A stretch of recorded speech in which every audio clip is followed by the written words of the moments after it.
ఈ నెల 10వ తేదీన ప్రధాని మోదీ ఇక్కడ హైదరాబాద్కు వస్తూ పలు అభివృద్ధి కార్యక్రమాలకు ఇక్కడ శంకుస్థాపన చేయనుండడంతో ఇప్పటికే రాష్ట్ర వ్యాప్తంగా కూడా జన సమీకరణ కూడా అనేక ప్రణాళికలు రచిస్తున్నారు. అందులో భాగంగానే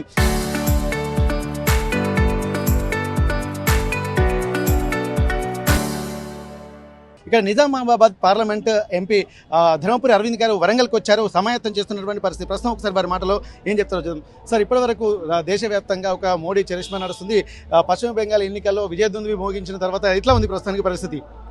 పశ్చిమ బెంగాల్ ఎన్నికలు జరిగినాక నాకు అందుతున్న సమాచారం అపోజిషన్ పార్టీస్ ఇక్కడ కూడా బీఆర్ఎస్ కానీ కాంగ్రెస్ కానీ వీళ్ళందరి లోపల వణుకు పుట్టింది.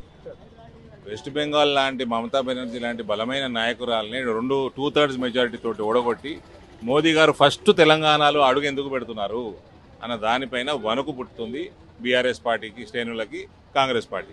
ఎంత జనాలు వచ్చేటువంటి అవకాశం ఉంది? ఎంత ప్రతిష్టాత్మక సభలో? సార్, పరేడ్ గ్రౌండ్ నిండిపోతుంది. పరేడ్ గ్రౌండ్ ఇటు దిక్కు ఎదురుగుండా ఉన్న రోడ్లు నిండిపోతాయి. 4 లక్షల పైన జనాభా ఉంటుంది. జన సమీకరణ ప్రణాళిక ఎట్లా ఉంది? జన సమీకరణ ప్రణాళిక కోసం కూడా ఇప్పుడు నెక్స్ట్ మీటింగ్, పార్టీ మీటింగ్ ఉంది. వరంగల్ ప్రాంతం నుంచి ఏ రకంగా చేసుకోవాలో కీర్తిరెడ్డి గారు ఇన్ఛార్జ్గా వచ్చారు ఇక్కడికి మొబిలైజేషన్కి.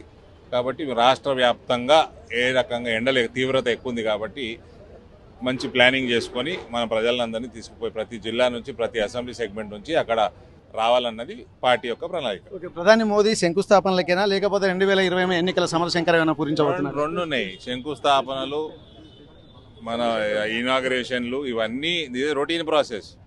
100% పాలిటిక్స్ చేయడానికే వస్తున్నారు పరేడ్ గ్రౌండ్కి. అయితే ఇక్కడ ఖచ్చితంగా మాత్రం ఇప్పుడు జరుగుతున్నటువంటి ఈ జోష్ మాత్రం మామూలుగా లేదు. ఎందుకంటే పశ్చిమ బెంగాల్లో అడుగుపెట్టిన తర్వాత ఇక నెక్స్ట్ స్టెప్ తెలంగాణలోనే అని చెప్పి అంటున్నారు. ఇవన్నిటినీ చూస్తుంటే ఖచ్చితంగా 2028 ఎన్నికల్లో సమరశంకం పూరించడమే లక్ష్యంగా వస్తున్నారు. ఇప్పుడు వచ్చేది మాత్రం ఇక్కడ అభివృద్ధి పనులతో పాటు ఇక్కడ పూర్తి స్థాయిలో రాజకీయాలు చేయడానికే ఈ యొక్క రాక అన్నటువంటి ఒక విశేషాలు కూడా ఇక్కడ నిజామాబాద్ ఎంపీ ధర్మపురి అరవింద్ చేస్తున్నటువంటి పరిస్థితి. వరంగల్ నుండి కెమెరా పర్సన్ వంశీతో వెంకటరత్నం, RTV వరంగల్.